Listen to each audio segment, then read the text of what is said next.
Hola. Hola, muy buenas noches. Espero que todos nuestros radioescuchas estén en sintonía con nosotros en Justicia 253. Agradecida hoy, nuestro querido Chris está en el área de producción y me ha dicho que haga la introducción y que introduzca a nuestros invitados del día de hoy. Les voy a dar la bienvenida a invitacion.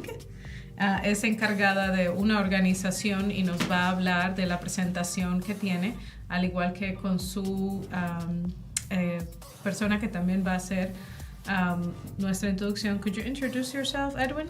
Hello, I'm Edwin, and I'm with the Tacoma Healing Wilderness Community. That's right. And so vamos a conducir hoy la mayoría de la entrevista en inglés y luego vamos a estar haciendo un sumario con Chris, que está aquí al lado de nosotros, pero estás fuera de cámara, Chris. Estoy fuera de cámara, pero de todas maneras, para que vean que estoy en vivo, déjame meto aquí estoy, nada más que, bueno, pues el enfoque es en nuestros invitados. So the focus is in our guests, who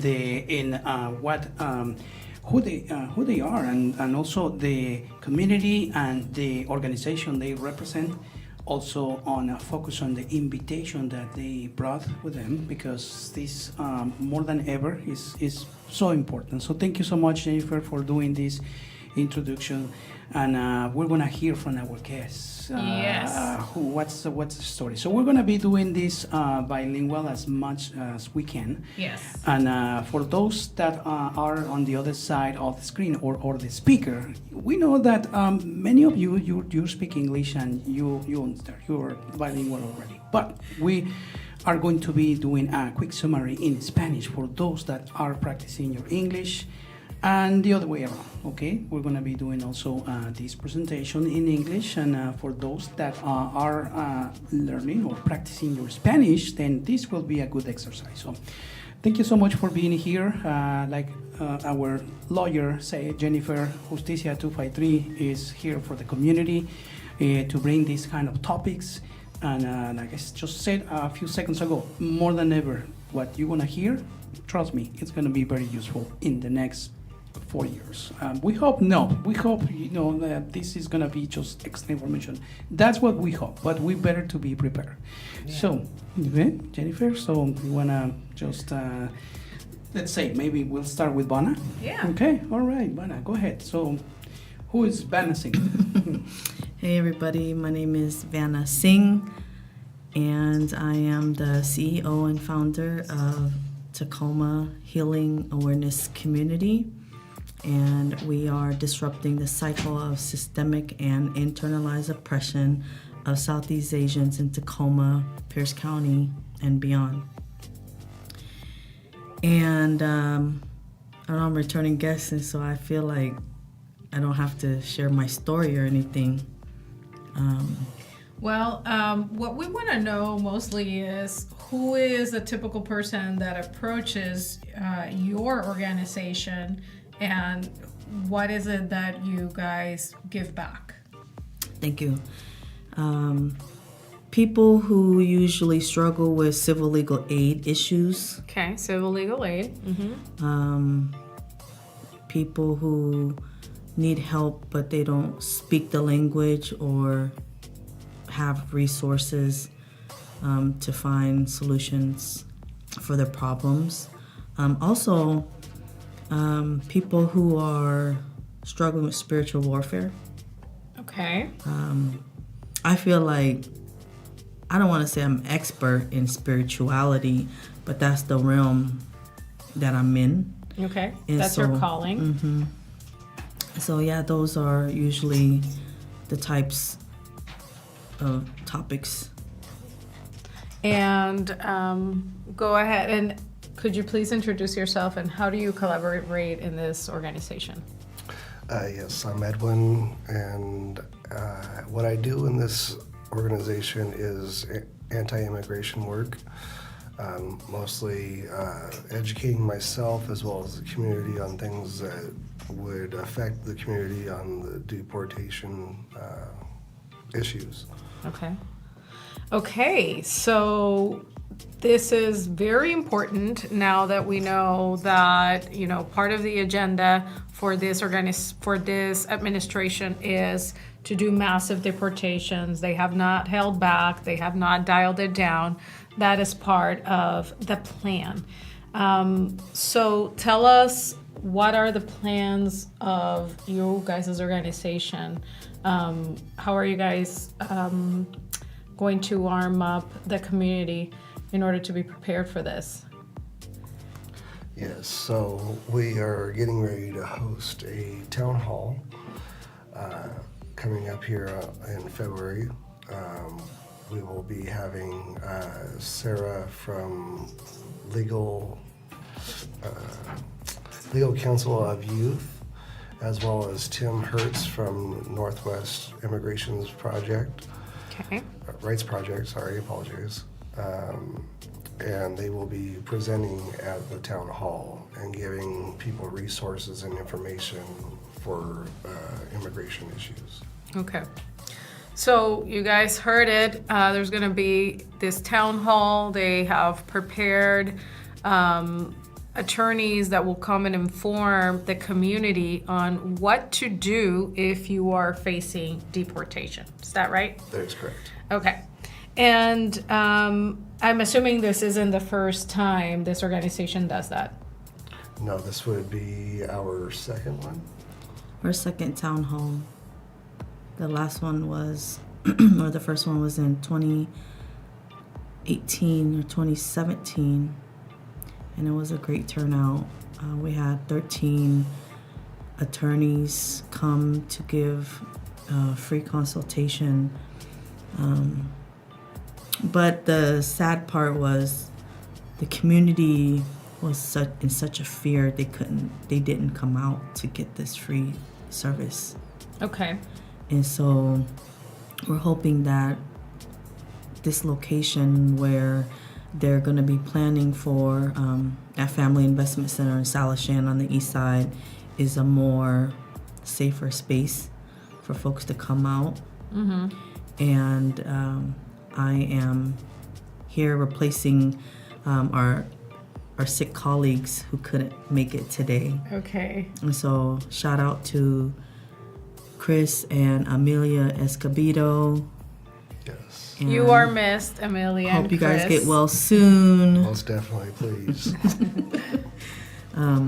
Yeah, so they are going to be leading this effort, and I'm just going to help them in any way. Facilitate. Okay. So let's put ourselves in the shoes of a person that is going, that doesn't have, immigration status, that is legal resident, or that is a citizen. What should they know? What kind of information and what kind of resources are they going to get at this town hall?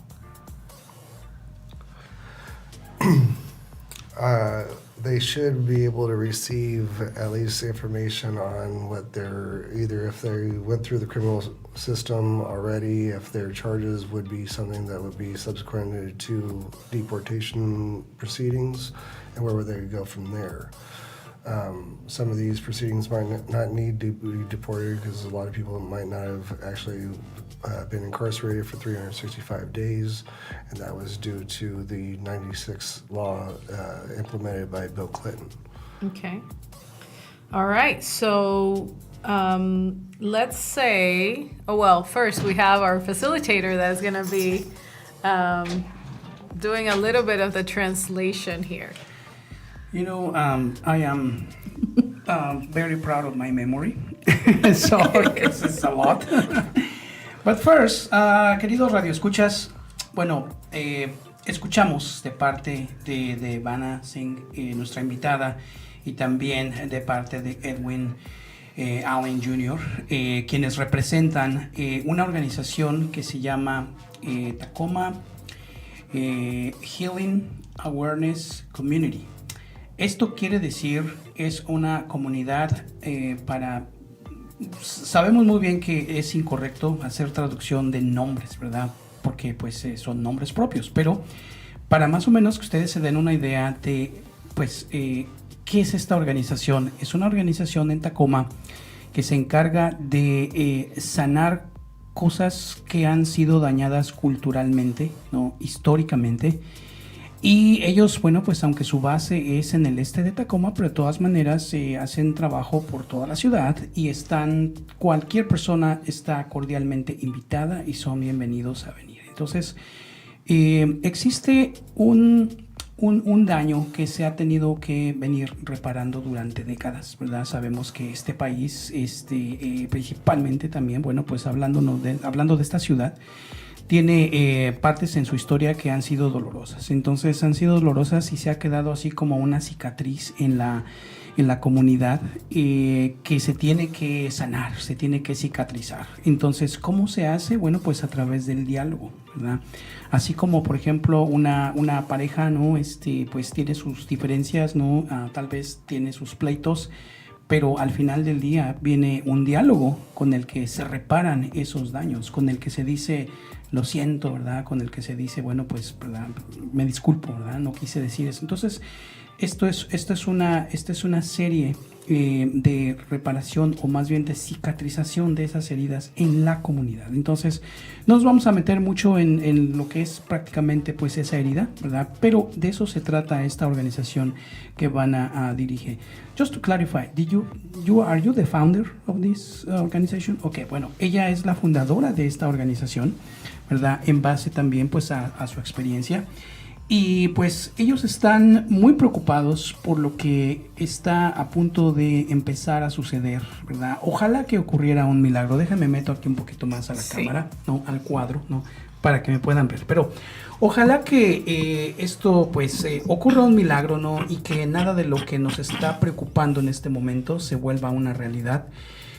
Pero también no podemos esperar a que eso suceda, ¿verdad? Porque aunque sabemos que los milagros existen, pero de todas maneras tenemos que estar preparados. Entonces, personas como ellos están con ese deseo en su corazón de que la comunidad no se siga dañando, que no venga otra reparación de estos daños en el futuro, ¿verdad? ¿Por qué? Porque se puede prevenir.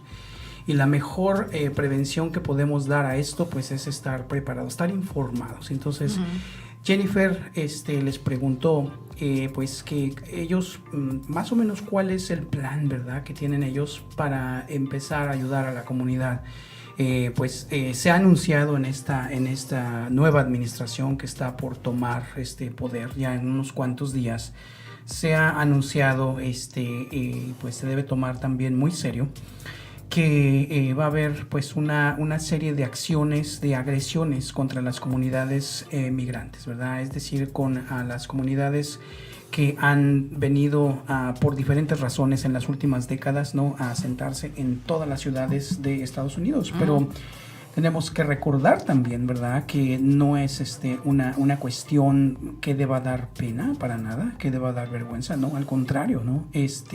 Muchas personas, ¿no?, que han estado en la oficina, incluso en la Casa Blanca, han reconocido, ¿no?, el gran aporte que dan todas estas comunidades inmigrantes a esta nación que fue formada, que fue pues más bien colonizada, ¿verdad?, por inmigrantes, y que pues ha sido desarrollada por una serie de diferentes personas de varios orígenes, ¿no?, de varias partes del mundo. Entonces, no es una cuestión para sentirse ni apenados ni avergonzados, por supuesto que no. Entonces, al contrario, más bien, pues, pensemos, ¿verdad?, en que nuestras comunidades se enriquecen, ¿no?, y son, al contrario, se han vuelto seguras por la presencia de inmigrantes que traen muchas cosas buenas, muchos buenos valores, buenas costumbres, talentos, sí, cierto, Jennifer, y que se han ido desarrollando. Entonces, pues, hay muchas personas que no conocen otro país, ¿verdad?, que llegaron aquí muy jóvenes, ¿no? Hay otros que han nacido aquí, ¿verdad?, que se identifican también como migrantes, porque aunque nacieron aquí, pero sus padres son migrantes. Entonces, haciendo esta explicación ya un poquito a un lado, yo le estoy poniendo más de mi cosecha, ¿verdad? Es lo que ellos nos vienen a invitar es a unos talleres para empezar a conocer lo que toda persona por derecho, por constitucional, tiene derecho, ¿no? Lo que toda persona. Entonces, les preguntó Jennifer que si esto es algo nuevo, ¿verdad? Que si es la primera vez. Dijeron, no, ya lo hemos hecho antes, ¿verdad? Ya hemos hecho estos talleres. Y nos mencionaba Vanna que, bueno, pues desafortunadamente hay algo que obstaculiza a veces recibir esta información, y es el miedo, ¿verdad? Entonces las comunidades, las personas tienen miedo de salir, ¿verdad? Y de escuchar, de ser tal vez reconocidos, de ser tal vez señalados, ¿verdad? De ser, podríamos decir que expuestos, ¿no? Sí, es algo natural. Pero la idea es que encontremos, o más bien ellos, ¿verdad? Su idea es encontrar esos espacios en donde se sienta la comunidad segura, ¿verdad? En donde las autoridades pues garanticen, ¿verdad? Que pues prácticamente no van a facilitar, digamos, una acción en contra de las personas que participen en en estos talleres. Entonces, la idea es que salgan nutridos con la información correcta de parte de también profesionales de las leyes, como lo es nuestra conductora, ¿verdad? Como lo es Jennifer, aunque muchas veces ella lo ha dicho, su especialidad no es migración, ¿verdad? Son otros asuntos que tienen que ver también con sus derechos, pero de todas maneras pues hemos tenido otros colegas de ella que pues nos han también ofrecido, ¿verdad? Estos conocimientos, esta ayuda. Así Entonces, es. pues esta es pues yo diría que una de las primeras oportunidades que se dan a conocer, ¿no? Aquí en este espacio, y pues ahí vamos. Entonces pues vamos a continuar escuchando, vamos a continuar conociéndolos un poquito más a ellos, ¿no? A mí me gustaría preguntarles a continuación, ¿no? Prácticamente por qué lo están haciendo, ¿verdad? Sobre todo aquí a nuestro invitado Edwin. Okay, a Edwin. Okay, vamos con eso. Adelante. Okay. So Edwin, you shared with us a little bit off camera about your passion for this kind of work. Yes. We would love to hear from you, not the succinct version of it, but your story. How do you come to form these workshops, and why that's important to you? The reason why I have such a deep passion for this is that we see that we have no double jeopardy for people, but the United States has found a loophole for certain people to do double jeopardy, and they call that deportation. Okay.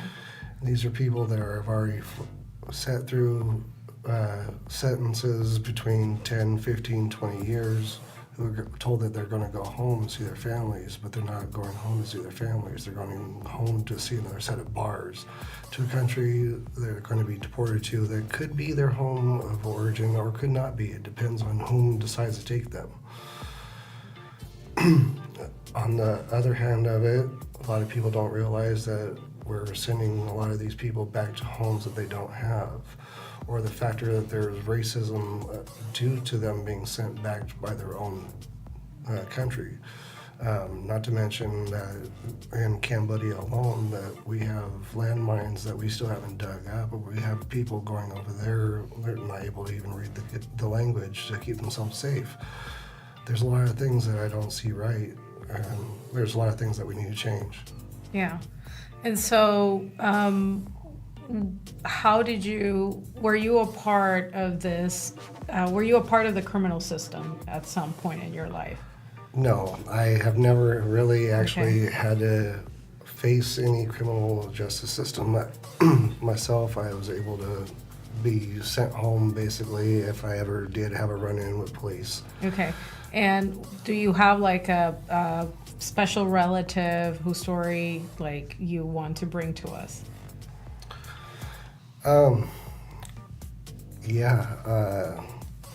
Like Vanna was saying off camera, our good friend Seren Lay.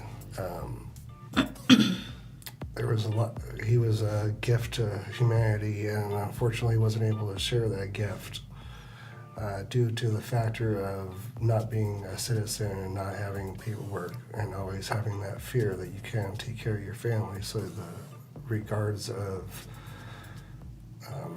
having that American dream was kind of taken away from him. And due to that factor of how the system is played out, we lost him early. Prematurely.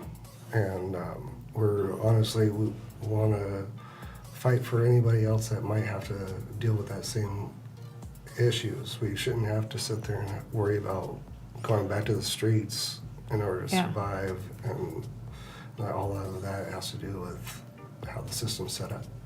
So, Vanna was sharing with us off camera a little bit of the story of her good friend. And could you tell us, Vanna, for example, what happened after he began his criminal proceedings that he felt persecuted?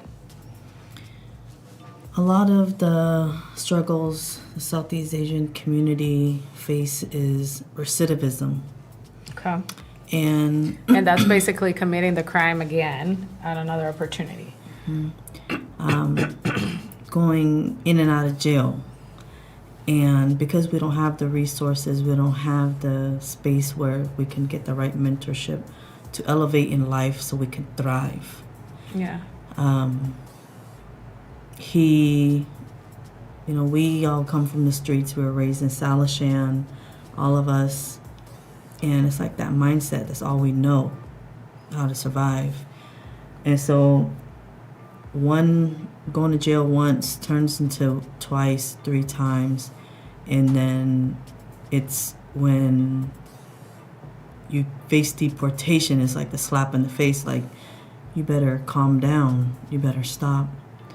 But then you still have that addiction to keep being bad or keep breaking the law. And we're racially profiled so easy. And just the slightest thing you can get in trouble for. After you've been, basically you have a jail. Like criminal record. You have a criminal record, and then you just pretty much, they're waiting for you. They recognize you. They remember you. The police, they remember you. And so when they know that you have a deportation, when you're on the list for deportation, they target you. So he was bullied a lot by the police. And like he said, it pushed him to the lower frequency, to live under the radar, to survive making money on the streets, which didn't last. So you shared with me before that after he had gotten in trouble criminally, then he had to work under the table. And even there, the cops would still persecute him because they already knew his place of work, and that he continued to have to check in, but with ICE. So he had to continue to check in with ICE, and then he stopped doing that.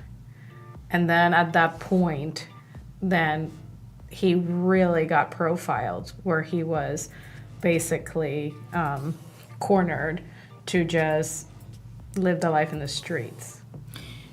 Well, once he got on the deportation list was when he had to start checking in with ICE. Okay.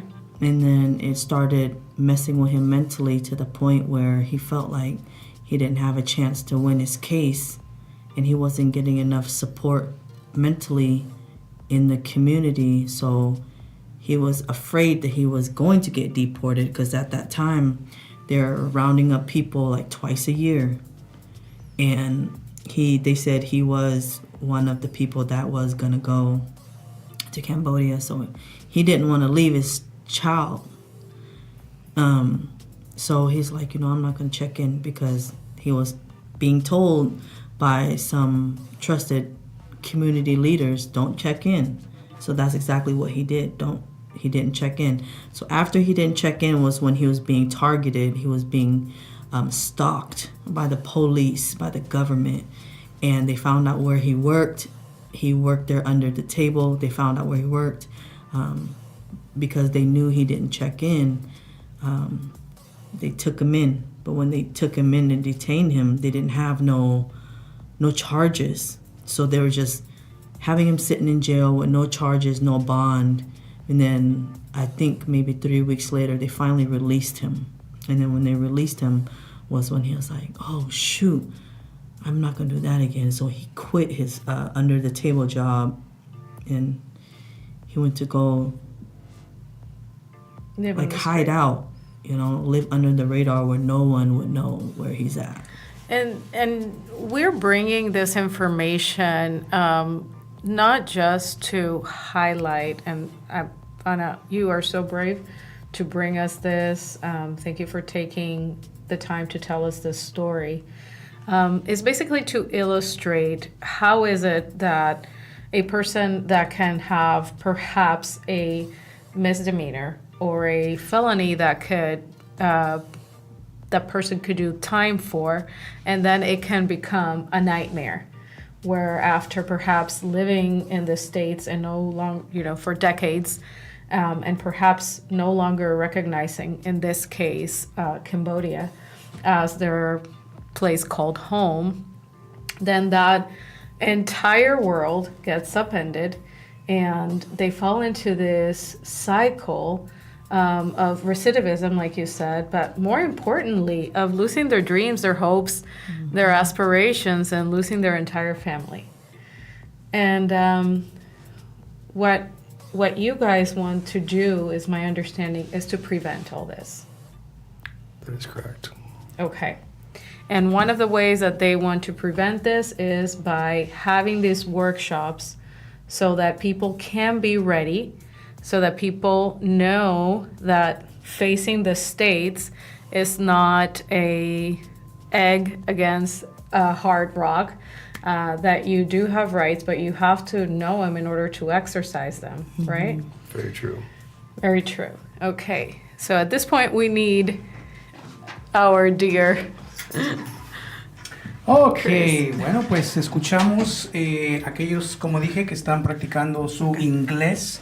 Escuchamos la pregunta en inglés, pero bueno, pues haciendo un poquito de memoria acerca de todo lo que nos compartió nuestro invitado aquí, Edwin.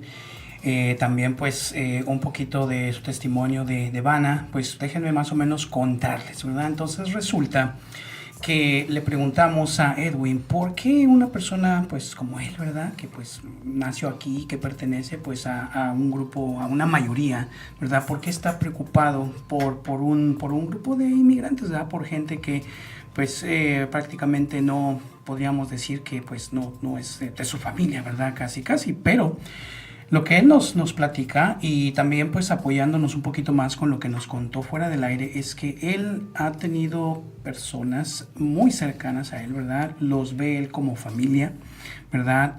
Tuvo amigos con los que creció, personas que pues con las que ha pasado, ha tenido buenas experiencias, ¿no? Entonces dice, incluso logré darme cuenta en alguna vez que pues cometió pues algún error que lo hizo pues pasar algún tiempo detenido.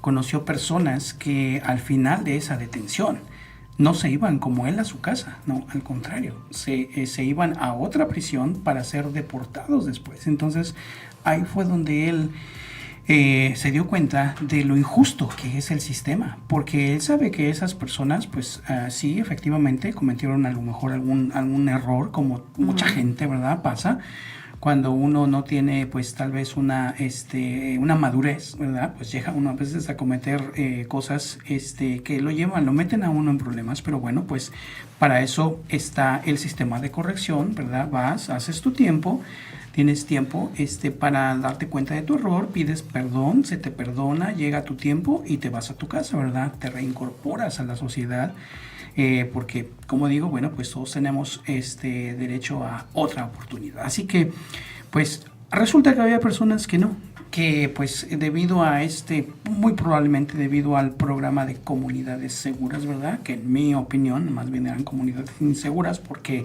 eso más bien provocó mucha desconfianza de parte de la comunidad hacia las fuerzas del orden público. Entonces había denuncias que se quedaban así que en silencio, ¿no? Había cosas que no salían a la luz porque la gente no quería meterse en problemas. Entonces, por eso es que, en mi opinión, yo le llamaba el programa de comunidades inseguras, porque era algo que las personas, si pisaban la prisión, ¿no? Del condado, la prisión de la ciudad, tal vez porque llevaban una luz rota del carro, ¿no? Porque no lo pusieron tal vez a su nombre, ¿verdad? Por una cuestión cultural, por cosas así, porque le hablaron fuerte tal vez a la esposa o al esposo, ¿no? Y el vecino pues pensó que estaban peleando, llamó a la policía por la barrera del idioma, ¿no?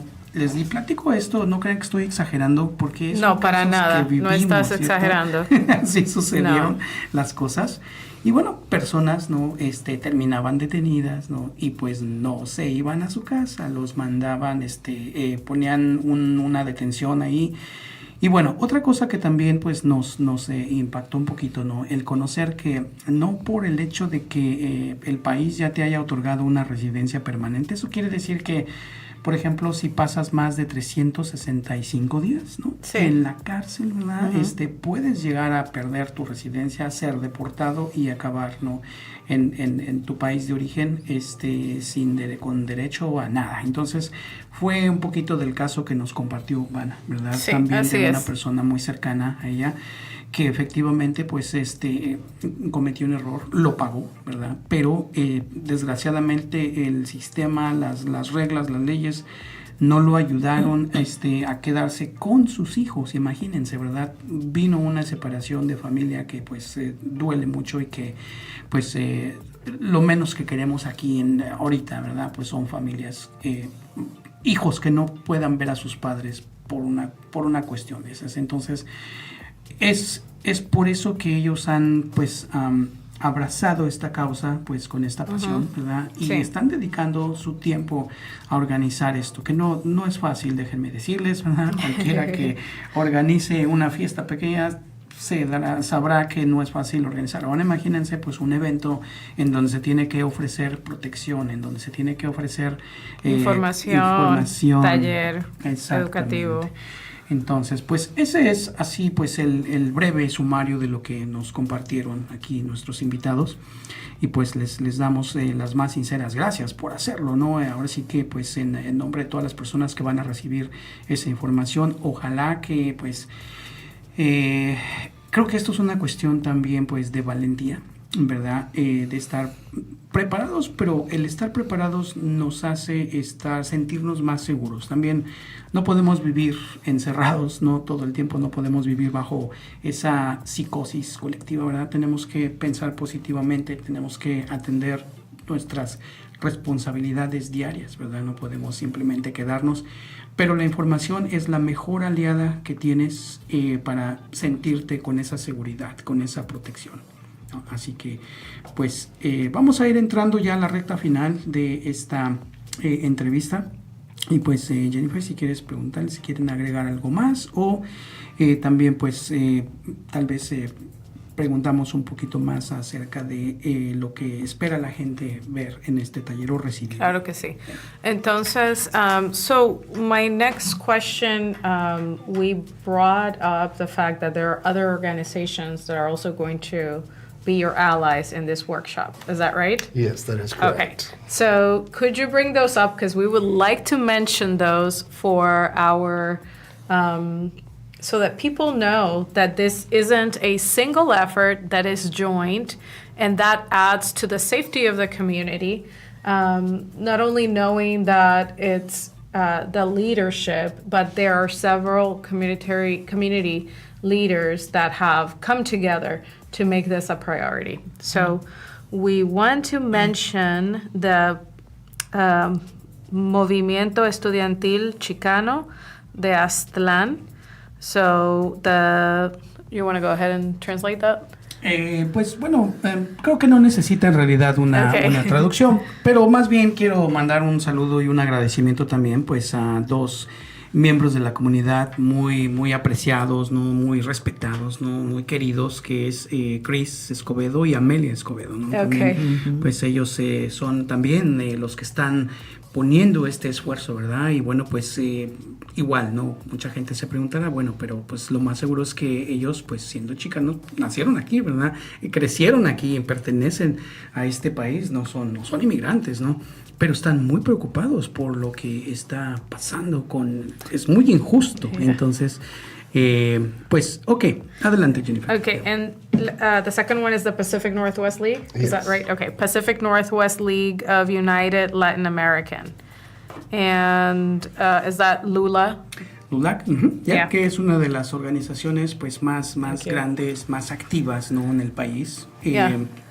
Representa pues un gran sector de la población, diría yo, ¿verdad? Y pues entonces el tener el apoyo de estas organizaciones es lo que hace ver que no nada más es un esfuerzo de, digamos, aislado, no, es un esfuerzo comunitario. Y eso Exactamente. tiene un peso muy, muy grande, porque eso es lo que va a ofrecer pues ese sentido de seguridad, ese sentido de confianza, y pues también lo que va a traer pues también información veraz, ¿no?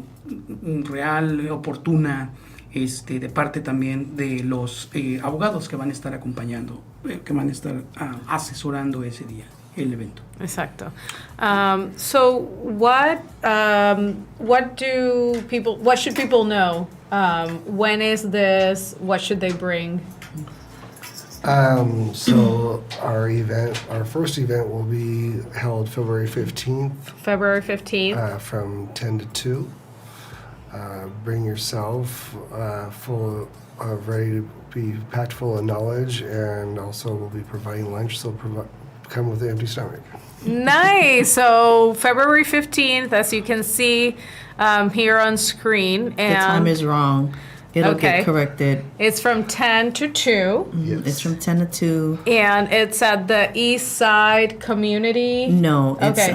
Family Investment Center inside of Salishan, Okay. next to the Millgard Medical Center. Okay, so next to the Millgard Medical Center, and we have the address posted there. Yes, and so again, Amelia, Chris, and Edwin will be co-facilitating.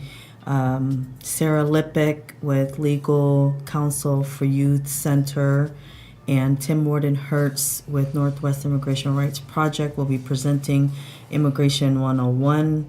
And we're focusing with adults and young people because we can never have enough information and support. And right now it's better to have more information than not enough. Yeah. And we understand that not everybody has the courage to come out. Mm-hmm. So if you're afraid to come out, just send someone.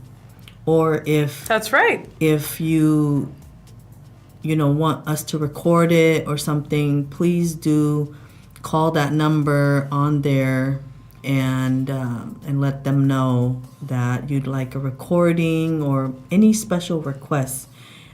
It will be also, we're considering Spanish translation simultaneously, but we're not sure who's all going to be in attendance and if it's required.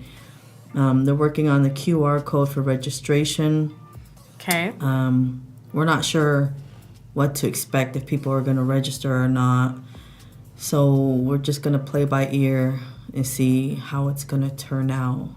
So it'd be useful for the organization to have at least a head count and a language preference. Mm-hmm. All right. And so we were talking a little bit about what is basically the population on that east side of Tacoma. Could you, for people that aren't often going there, and like myself, that are basically from home to work and back, tell us a little bit about the east side of Tacoma. It's very diverse. Okay. Very diverse, and it's like there's a culture there. I was raised there. It's different than when I was raised there, but there's definitely community there and very diverse. A lot of different languages spoken, and it seems I see more of the young kids speaking English than their own language. Okay. but very diverse. I can't just say it's one over the yeah, other. It's more like, Asian or it's yeah, more it's Hispanic. equivalent. It's Okay. like a nice mix. That's right. Híjole, ahí sí voy a necesitar ayuda. So, ¿qué es lo que esperamos? ¿Qué es lo que esperamos o qué puede la gente más bien esperar de asistir? Bueno, yo también, ¿verdad? Ahí voy a estar, pero bueno, número 1, pues esto es el 15 de febrero, so tenemos más de un mes para invitar personas, para hacer el tiempo, ¿verdad? Para estar allí, si tú tal vez eres una persona que tú dices, bueno, pero pues para mí, pues ¿de qué me sirve esto, verdad? Pues yo ya tengo mi Ya me la sé toda, ya me la sé toda. Ya, no, deja de Ya sobreviví a Trump una vez, voy a volver a sobrevivir a Trump. O algunos que digan, no, pues es que pues yo soy ciudadano americano, a mí no me afecta, lo que sea, ya se ha naturalizado, nacido aquí. Bueno, pero tal vez tú conoces personas, ¿verdad? Y en apoyo a esas personas dicen, ¿saben qué? Los voy a invitar, vénganse, se van a ir conmigo y vamos a aprender algo que les va a ser muy útil. Entonces, algo así. ¿Por qué? Porque de verdad que a veces cuando las personas están vulnerables, se sienten vulnerables, son las personas que necesitan ese apoyo, que alguien las acompañe. Es como cuando alguien te dice, ¿sabes qué? Pues quiero ir a caminar, pero ay, no hay quien me haga segunda, ¿no? Porque pues también no quiero ir a exponerme. Muy buen solito. ejemplo. Entonces, muy buen ejemplo. Es así, ¿verdad? Es como quien te dices, voy contigo porque te aprecio, ¿verdad? Entonces muestras ese apoyo. Y pues de esa manera, pues ahora sí que estamos haciéndole algo que podríamos decir, pues cristianamente, ¿verdad? Que es lo debido. Entonces, hagamos eso, ¿no? Si tú que nos estás escuchando, pues sientes tal vez ese temor, esa desconfianza, mira, tienes todavía un mes para planearlo, para hacer preguntas, ¿verdad? También, en caso de que quieras conocer un poquito más de los detalles. Bueno, pues es un lugar a puerta cerrada, ¿verdad? Pero de todas maneras, pues se van a estar, pues vigilando siempre, ¿verdad? La salida, las entradas, quién entra, quién sale y todo eso. Entonces, va a haber un orden, va a haber comida también, ¿verdad? ¿Por qué? Porque, pues, da hambre, ¿no? Así que el conocimiento da hambre. Así que, pues, la idea es que la gente se sienta bienvenida. Entonces, conozco a Vanna desde hace muchos años, la admiro por su trabajo, ¿verdad? Por siempre trabajando en pro de la comunidad, y por eso no dudé en cuando ella me planteó la idea, no dudé en hacer esta invitación, decirle, Vanna, tienes que venir aquí porque nuestra comunidad tiene que saber esto. Así que, pues, Jennifer también, gracias a ti, ¿verdad? Por Claro pues, que sí. ayudarnos con este espacio, siempre, Justicia 253. Y bueno, pues, si no se me pasó algún detalle, te dejo para que tú despidas el programa, ¿no? Para que pues cerremos con los últimos comentarios. Así que tú llévanos hacia la meta. Okay, muy bien, gracias, Chris. So, Chris just translated all that very succinctly. Thank you. Thank you, Chris. So, besides showing up, anything else that you want to tell the community that, besides this workshop, who should come to your organization? Who is the right candidate to come in and approach your organization? Thank you. Again, it seemed like how we came about was the community members who needed civil legal aid referrals. Mm-hmm. A lot of people didn't know where to go. At that time in the beginning, the people was facing deportation, and the laws is always evolving all the time and changing, and so it's like, oh, okay, when you get out and you're facing deportation, you have to reopen your case. Mm-hmm. So that means you have to look for a criminal attorney and an immigration attorney. And a lot of people, maybe only like 13 or less % of the people had the money to take it on. And some people, they didn't even have the money to pay for those. They're looking for pro bono, and there wasn't any yet at that time. Mm-hmm. And now there's everywhere. But anybody who needs referrals to a lawyer, Come see us. Anybody who needs a connection to their spirituality path has came to us and is still coming. We're hosting a high-level conscious conversations once a month, and it's helping people ease their suffering. It's helping people to be in tune with their spirit. Because right now, there's a lot of systemic oppression going on. And if you allow the society to guide your path, you're going to go the wrong way and you're going to lose yourself. And people are looking for meaningful things to do. We're always doing something meaningful. And so we're looking for volunteers in the organization. We're looking for board members. We're looking for people who knows how to write grants. People know how to create nonprofit structure. Because right now we're so grassroots. We don't even, I'm going to say me, I don't even know what I'm doing. I'm just winging it. But I've gotten this far by just doing what I do. And so, now there's a need, and I'm working on myself.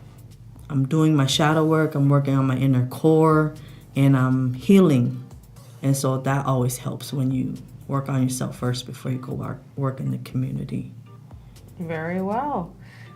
So we've heard from you just at so many levels, not only as a community leader, but also as an example on how to basically bridge that gap and go from, having criminal problems to taking a different path in life. So thank you so much for the insights that you offer, not only as a community leader, but also the pragmatic approach of bringing this workshop together.